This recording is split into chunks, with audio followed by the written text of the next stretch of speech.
ഗ്രഹണി ആസ്മയൊക്കെ ഉള്ള പിള്ളേര് പതിവായിരിക്കുന്നതിലും 10 അടി തള്ളിയിരുന്നോണം പൊട്ടിപ്പാറുന്ന അടിയാ നടക്കാൻ പോകുന്നു.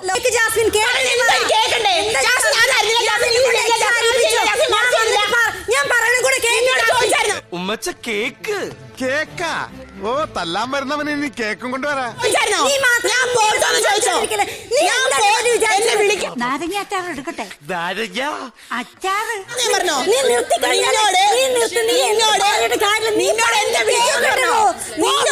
എന്നെ വിളിക്കണം നീ എന്താ എന്നോട് പറഞ്ഞേ? നീ വേണാടി மத்தியானம் 3ங்கிறது என்னுடைய லஞ்ச் டைம். இந்த நேரத்துல அன்னத்துல கை வைப்பன தவிர யாரு கன்னத்துல கை வைக்கிற பழக்கம் அடி எனக்கு எப்பயுமே கிடையாது. ഈ നാട്ടിൽ അല്പമെങ്കിലും വിവരവും വിദ്യാഭ്യാസം ഉള്ളത് അവൾക്കാ. അവള് വിചാരിച്ച നിന്നെ സഹായിക്കാൻ പറ്റും.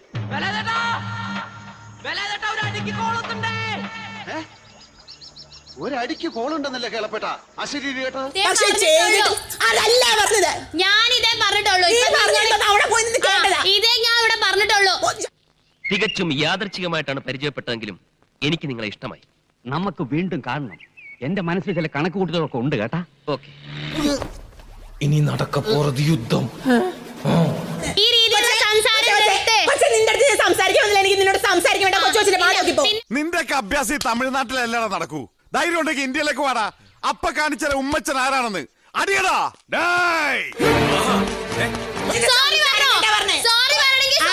നിന്നോടോ?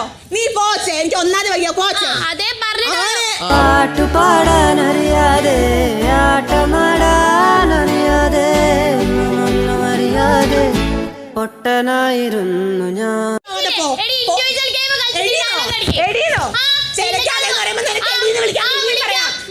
രണ്ടണ്ടിക്കമ്പനി മുതലാളിമാരുടെ കുടിപ്പകയുടെയും മത്സരങ്ങളുടെയും കരളലിയിപ്പിക്കുന്ന ഇടി സീരിയൽ. ഒരു മുതലാളി മണ്ടൻ, മറുമുതലാളി മരമണ്ടൻ. അവസാനം ഇരുവരും തമ്മിൽ തല്ലി കുത്തിച്ചാകുന്നു.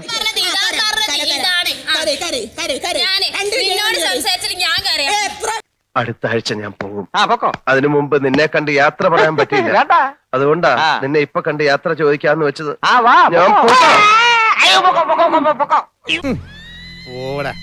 അത് കഴിഞ്ഞിട്ട് നമ്മളൊന്ന് കാണുന്നുണ്ട്.